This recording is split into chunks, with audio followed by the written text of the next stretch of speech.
Hey, bonjour tout le monde! Aujourd'hui, je fais une vidéo exclusivement sur la carotte, donc de A à Z, c'est-à-dire du semis, l'éclaircissement et également la récolte de la carotte. Donc en ce moment, je me retrouve devant les premières carottes que j'ai semées au mois de mai. Et ce que j'ai fait, c'est que j'ai fait 2 rangs de carottes ici. J'ai laissé 4 cm entre mes 2 rangs parce que je sème vraiment très dense. Hein, j'ai une petite surface, je le dis souvent, mais vraiment, ma chaîne, elle est dédiée à ça, la culture sur petite surface. C'est adaptable sur les grandes surfaces, mais moi, je travaille sur une petite surface, donc je mets une très grande densité. 4 cm, 2 à 4 cm entre mes différentes carottes également. Je vous en parle un petit peu plus tard là, dans la vidéo. Et aussi, j'ai choisi de les mettre à côté de mes oignons. En fait, mon rang d'oignons est en 2 rangs de carottes. Pourquoi? Parce que, en fait, la mouche de l'oignon, elle n'aime pas l'odeur des carottes. Et la mouche de la carotte, elle n'aime pas l'odeur des oignons. Ça semble bien fonctionner parce que mes carottes sont en très bonne santé. Même chose pour mes oignons ici, qui n'ont pas été atteints par la mouche de l'oignon. Alors que les oignons que j'ai mis un petit peu plus loin, près de mes plants de framboisiers, en fait, ont été gravement attaqués. Je suis pas sûre d'avoir une récolte d'oignons à cet endroit-là. Donc, on voit vraiment la différence. Ça fonctionne bien. Donc, pour moi, c'est gagnant. Donc, pour la vidéo d'aujourd'hui, en fait, c'est pas une vidéo que j'ai tournée une séquence complète. Ce que j'ai fait, c'est que j'ai tourné plusieurs petites séquences dans d'autres vidéos et puis j'ai repris ces bouts de vidéos-là pour les mettre ensemble, en fait, pour vraiment parler seulement de la carotte. Parce que là, au Québec, on peut semer jusqu'au mois de juillet la carotte. Donc, moi, j'ai commencé au mois de mai ici, mais après ça, aux 2-3 semaines, j'ai semé également là, des carottes pour en avoir pendant toute la saison.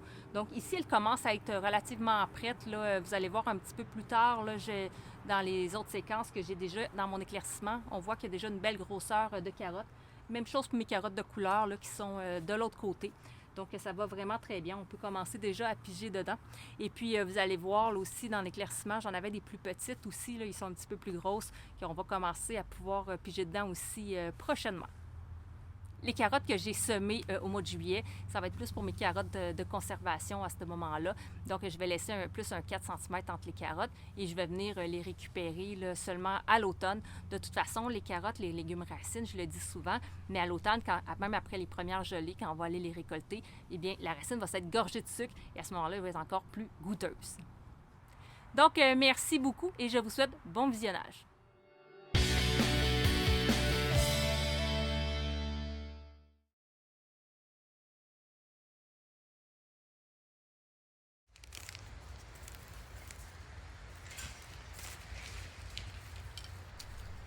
Je prépare ici une autre surface de culture de carottes. En fait, on voit que j'ai déjà une première rangée de carottes de fait sur ma planche où j'ai mon ail. D'ailleurs, là, on se souvient là, que les aliacées et les carottes, ça va bien ensemble, là, notamment pour éloigner les mouches. Donc, je fais une nouvelle allée, tout simplement parce que, bon, l'ail, on le sait que c'est quand même un légume qui est assez gourmand. Par contre, la carotte, elle l'est moins. Et puis, le temps que ma carotte va pousser et qu'elle ait des plus grands besoins en nutriments, à ce moment-là, je vais avoir retiré mon ail qui va être prête là, pour la récolte. Donc, je prépare un petit espace là, devant mon ail à côté de mes carottes pour venir semer d'autres carottes. Donc, on est au mois de juillet et celles-ci, je vais pouvoir à ce moment-là les récolter à l'automne.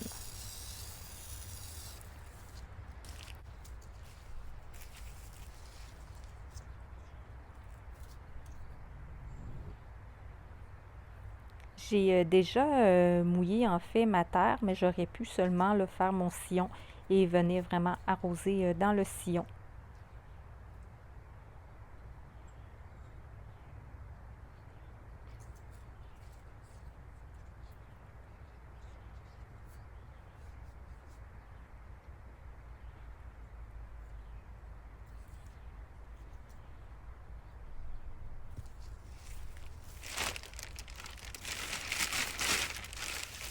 Quand je fais mes semis de carottes en pleine terre, j'utilise quand même du terreau à semis que je mets au fond.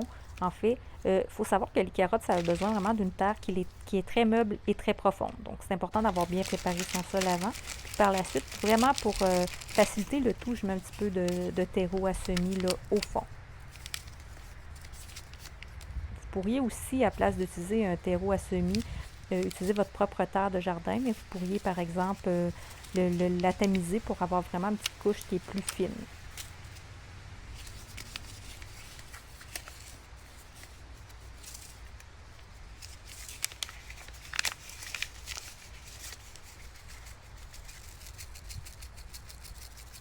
comme on voit, là, les graines de carottes sont vraiment petites. Donc, c'est important d'avoir un petit terreau fin à ce moment-là pour que la graine puisse vraiment bien pousser, bien sortir de terre. On va semer, on va essayer de ne pas mettre ça trop dru, parce qu'après ça, on va avoir beaucoup d'éclaircissement à faire. D'ailleurs, on peut utiliser un petit semoir là, pour le faire. Moi, je préfère le rouler entre mes doigts là, pour le faire. Mais comme on voit, là, parfois, il y en a beaucoup qui tombent à ce moment-là. Donc, ça va faire vraiment beaucoup de carottes rapprochées.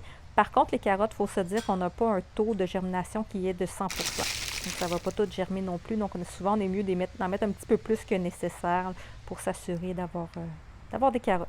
Et puis là, j'aurais même un petit peu de terreau à semis par-dessus, un petit terreau fin, une petite couche. Et je vais venir tasser un petit peu la terre à la surface. On ne serait pas obligé de tasser par la suite parce que quand on va venir arroser avec l'arrosoir à ce moment-là, vraiment, la terre va se tasser d'elle-même.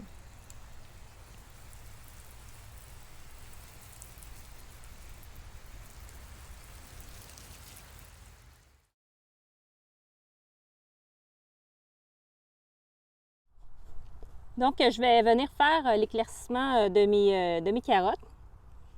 En fait, c'est pas la première fois que je vais le faire. Je les ai fait quand ils étaient un petit peu plus petits. Mais souvent, j'attends qu'ils soient un petit peu plus gros. C'est plus facile à ce moment-là à enlever. Et puis, vous allez voir là, dans mon autre planche, je les enlève aussi quand ils sont un petit peu plus gros. Je vais en enlever, par exemple, 1 sur 2. Puis celui que je vais enlever, je vais pouvoir le manger comme petite carotte. Celle-ci, je ne sais pas si elle va être suffisamment grosse là, pour manger en petite carotte, mais parce que je les ai semées plus tard que mes autres plants là-bas. J'en profite en même temps pour désherber un peu. Donc, c'est ça, je ne sème pas tout en même temps mes carottes. Je vais faire peut-être 2 semaines là, entre mes semis pour pouvoir les récolter à des moments différents. J'aime bien en récolter fraîches qu'on mange pendant l'été et d'autres que je vais garder là, pour la conservation. Donc, on voit là, moi ici, c'est semé très dru. Donc, je vais laisser peut-être habituellement, je laisse entre 2 à 4 cm entre mes carottes. 2 cm quand c'est des carottes que je vais manger jeunes, que je vais manger petites. Et puis 4 cm là, quand je vais vouloir les garder pour la conservation. Donc, là-bas, dans l'autre planche, j'en ai que je vais manger fraîches. Celle-ci, je vais peut-être les garder pour la conservation. Je vais voir. Donc, je vais venir enlever comme celle-ci. Elle est très proche. Je vais venir la retirer. On voit qu'elles sont encore très petites. Donc, je vais venir juste éclaircir comme ça.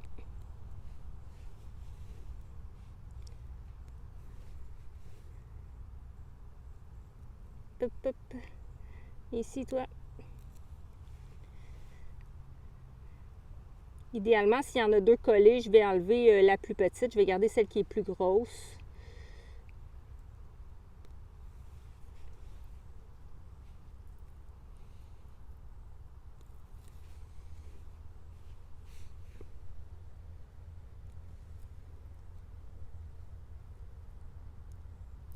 Je vais pouvoir mettre les petites que je ne vais pas consommer, soit en paillage. C'est souvent ce que je fais, là, je les mets en paillage sur mes planches. Sinon, on peut les mettre également là, au compost ou encore les fans de carottes, ça se mange. Donc, vous pouvez les faire cuire un peu comme des épinards ou encore là, les utiliser en pesto.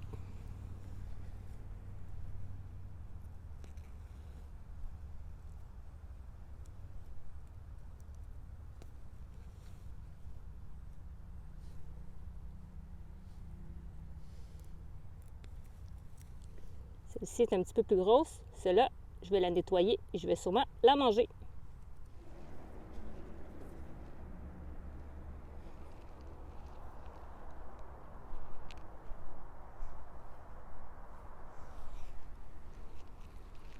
On voit ici qu'il y en a 2 qui sont collées. Donc, ce que je vais faire, c'est que je vais venir en enlever une. Je vais garder ici la plus grosse. Je vais venir enlever celle-là. Et on peut consommer 1 sur 2 à ce moment-là quand on attend assez longtemps. Elle va être assez grosse pour pouvoir être consommée comme ça. Je vous montre. C'est une très belle grosseur de carotte là, pour manger fraîche. Comme ça. Quand je vais rentrer avec ça dans la maison, mes enfants vont vouloir l'avoir. Donc, c'est sûr que je vais en enlever une autre pour m'assurer d'en avoir au moins 2 parce que sinon, il va y avoir inégalité.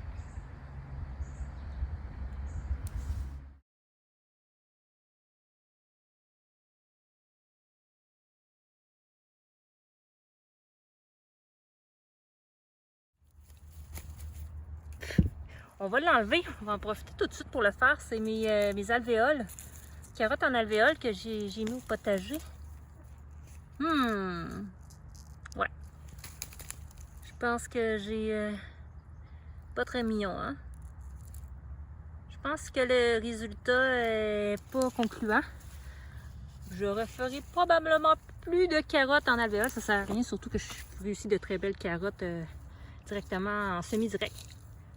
Si j'en ouvre une autre ici, là.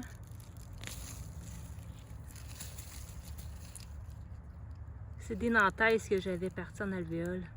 On peut voir qu'elles sont devenues grosses, mais qui n'ont pas allongé. Donc ouais, c'est pas un succès.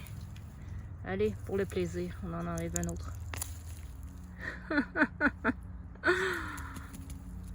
Ils vont sûrement être très bonnes pareil, mais ils sont pas très mignonnes.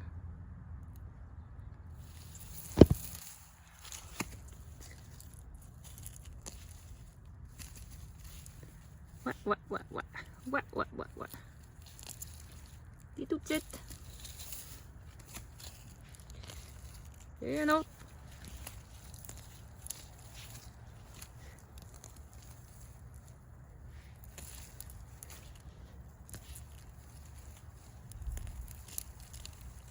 Et cela, il n'y a rien du tout.